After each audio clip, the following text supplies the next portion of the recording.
to Series 2 of the TBI Expert View. We're absolutely delighted with the overwhelming response from the first series, and so we're delighted to be launching this second series now. We're going to have lots of exciting topics and subjects to discuss this time round, obviously with you, our clients, and also with our partners, with external industry experts, and obviously our own internal experts. We're going to be kickstarting the series with a recap on Brexit and the impact that has had on businesses 12 months in. Other topics that we'll be discussing include SAFTI and EU future plans, also e-invoicing and how businesses need to be preparing for that.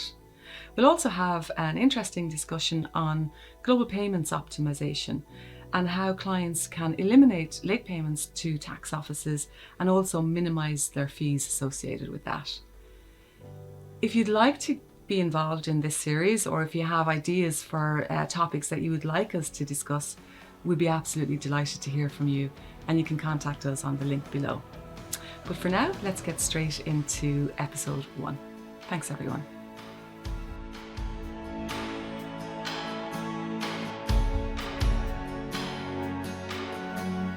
Hello everyone. So we're kicking off the next session of the Expert View to talk again about Brexit. And Joe Healy, the Chief Strategy Officer, has joined me in studio today again, Joe, to talk about Brexit. Absolutely. But it's the topic of our time, isn't it, Lisa? I know people are probably blue in the face. It's not going to be a big socio-political conversation on the pluses and minuses or the positives and negatives. We're going to just zero in on the practical implications of Brexit for our customers. Yeah, so we have spoken about it before. Me and you particularly have sat and talked and recorded sessions about Brexit. Boy, have we. Yeah. And, I suppose now we're in a better time because there's less uncertainty. We kind of were at the tail end of the storm really with Brexit. Yeah. It feels like it is true spring. We're getting out of COVID, we're coming out of Brexit. Woo. So it's all good, but we'd like to just kind of do a recap for everybody just to talk about what has happened in the last 12 months or so since the transition period ended.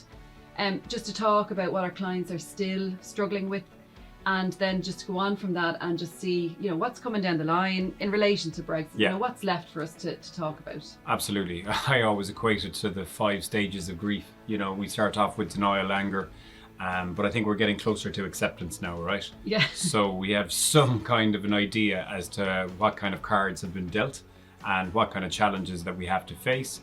Of course, there are still inconsistencies and a few, not as many unknowns, but a few unknowns left to be tackled.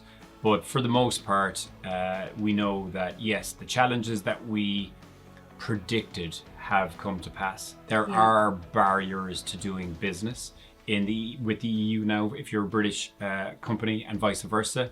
And anybody who, said there wouldn't be barriers to business for businesses was talking bunkum, but that's not for us to worry about. We can just get down to the practicalities.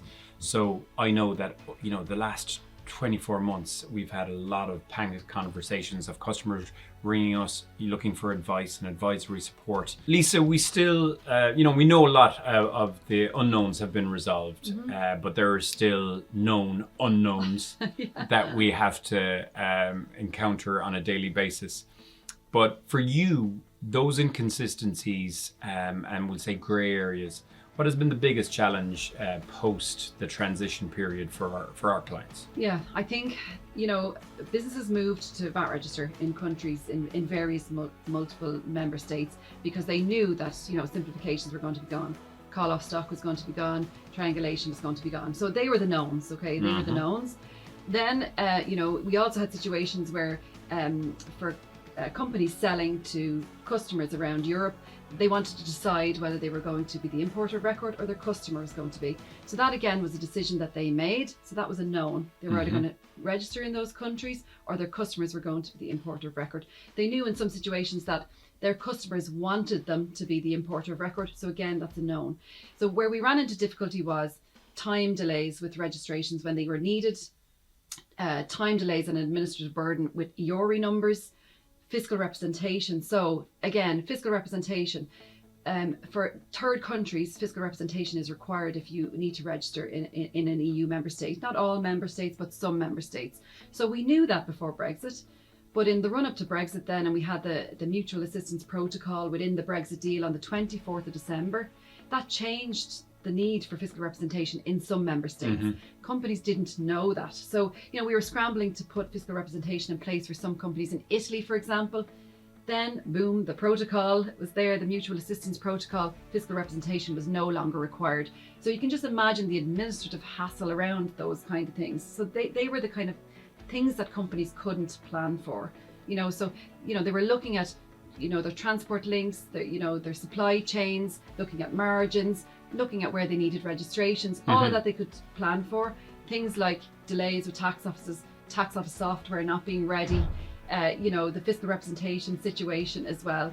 So that kind of were the unknowns. Absolutely. And that's where the stress and the headache came. And I could reel off at least 5 or 6 clients at the top of my head whom I know right now are still struggling with that. Yeah. As in, they look at their legal entity structure and where they must be VAT registered, where they want to deregister. Yeah. And that pivots on a weekly, monthly basis, based on new findings that are coming out at the moment. So what I would say is a lot of our customers are still in that state of flux. Yeah, so I think so we know what has happened, right? We were there, we lived through it, we survived it. I think, if we can survive Brexit and COVID, we're doing really well. But we need to kind of still talk about what companies are still struggling with today, because there are still those struggles that are going on. And I think that's a great point that you made, Joe, is, companies are revisiting what they did, just in the aftermath of the transition period to see, is that the best option? Does that give my customers the best experience? Is that the best for my profit margin at the end of the day? What can I do differently? And that's it. And the consumer has been caught up in all of this as well. We all have our own experiences. I'm sure the audience at home and ourselves within our own organization here at TBI, where we've had, I'm a keen golfer. I had a great merchant in the UK that I used to buy all my golf kit from. And I can no longer, avail of their services and their goods because they made me the importer of record. Now, that's something that I'm not going to tolerate, so I'll just take my business elsewhere. That happens a lot of the time, right? Yeah, it absolutely does. And, we even have situations, I'll just talk about Germany for an example. We have situations where companies, UK businesses, have decided that in Germany their customers are going to be the importer of record.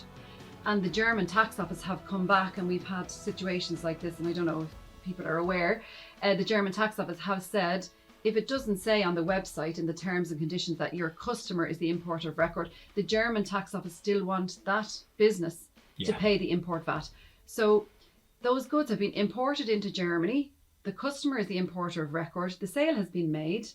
The customer has paid the import VAT, and yet the German tax office are now saying that if your T's and C's on your website don't say that your customer is responsible for the import, I want the import VAT off you. That's hugely penal, right? I mean, what's the remedy there?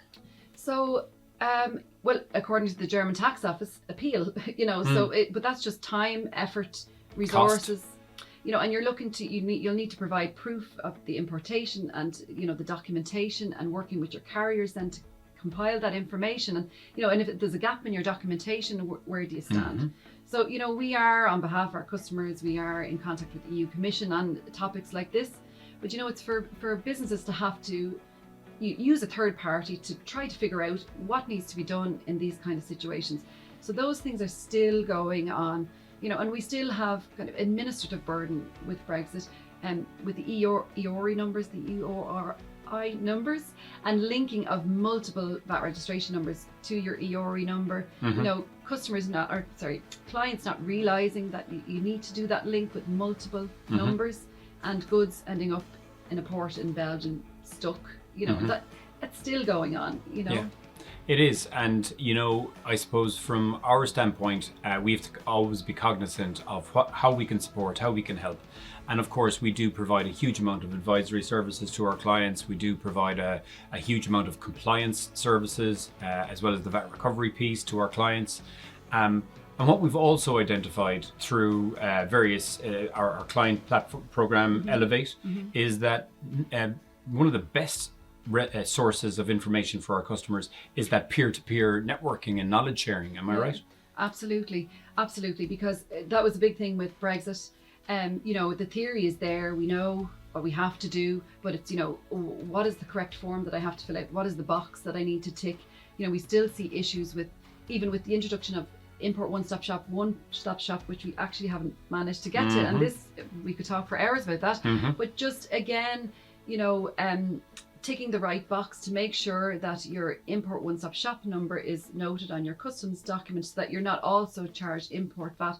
So the peer groups that you're talking about, Joe, the information sharing, it's to get to that point so that we can share the pitfalls with our clients and make sure everybody knows what needs to happen. So not just to advise or talk about theory, but talk about practicalities of it. We saw it firsthand at our recent Elevate event in November, whereby two of our panelists shared their information, insights and knowledge and experience of OSS, IOSS to date. And one was one didn't go down the IOSS route and explained why. The other one did, but now is reconsidering based on the findings of our other customer, so that's invaluable. Yeah, so and I think that's also something that's happening, and it does line up with Brexit, because our UK established businesses are still looking at those simplifications and how they can use them and when they can use them. IOSS, some companies didn't use it as a simplification because of the consignment value limit that was applied there. But again, that's something that might change in the future. EU Commission are still looking at that, and they're still looking at simplification for e-commerce. So that might change down the line, and these kind of platforms and forums will cover if we hear that those changes are happening as well. So the unknowns, I suppose, that we have to be cognizant of as well is, you referenced at the beginning, we knew that the simplifications were going to be gone. Is it a case of watch this space because those simplifications might be reintroduced? Is this a movable feast? I suppose it's changing of simplification. So, we lost, or not we, but the UK business lost the use of call-off stock in some situations and triangulation. For e-commerce, though, the EU Commission are looking at that space and trying to keep up with the digital economy, and so introducing other simplifications. So one-stop shop, the mini one-stop shop being extended to one-stop shop, the introduction of the import one-stop shop, that is simplification introduced to manage the digital economy. As if we didn't have enough complexity, Lisa, we also have the Northern Ireland Protocol, and again, focusing on it from a VAT perspective. In Ireland, we can still trade with Northern Ireland as if they're in the EU, which is a great thing. But there's challenges around that, and we have to be cognizant of as well. Right? Yes, I suppose we just need to keep an eye on that situation. The Northern Ireland Protocol, from a VAT point of view, it means that Northern Ireland are treated as an EU member state for the movement of goods, not for services. So it's just, keeping an eye on that and seeing what way that's going to go, and just preparing businesses then for any change that might come down the line in relation to that situation. And what else is coming down the line? There's Intrastat in the UK? So there was a change for Intrastat in the UK from January of 2022. So businesses established in Great Britain no longer have to submit Intrastat arrivals from January 2022. So that's good news, I suppose. It's one less piece of documentation that has to be covered by business established in Great Britain. Fantastic. Anything else we should be cognizant of and just keeping our eye on going forward? Yeah, I think, we're over the worst of Brexit. I truly believe that we're at the tail end of the storm as regards to Brexit. I think it's time now for businesses to revisit what they put in place, make sure that's the best option. I know that we have clients coming back to us revisiting what they did in their approach after Brexit. As well, customer experience, just examine that situation, looking at the sales, the geography of their sales, and just seeing what's the best option from a cost point of view for VAT compliance, I suppose, and seeing is it worthwhile revisiting the registration obligations in those countries. Absolutely. So the message here, loud and clear, is we know a lot of the unknowns. There's still elements to be resolved. There's still simplifications being reintroduced in different guises. So collaborate and work with your peers. Collaborate and work with the likes of ourselves at TBI because we're monitoring it all the time. And I'm sure we'll be back here again in No more Brexit talk. We'll have to revisit. No again. More Brexit talk. No, we're done. We're done with Brexit. We Brexited Brexit. Absolutely. Well, look, again, I really enjoyed today. It was good to wrap our heads around it again some bit. But I'm sure, despite what we want, we will have to revisit. Probably. All right. Well, Joe, thanks a million for joining me today. Talk again about Brexit. It was really good. And in our next session, we'll talk about soft tea and e-invoicing. Woohoo. Outstanding. Thank you for listening to the TBI Expert View. As always, if you enjoyed the conversation, please share and subscribe to get notified when new episodes will be released. Bye for now.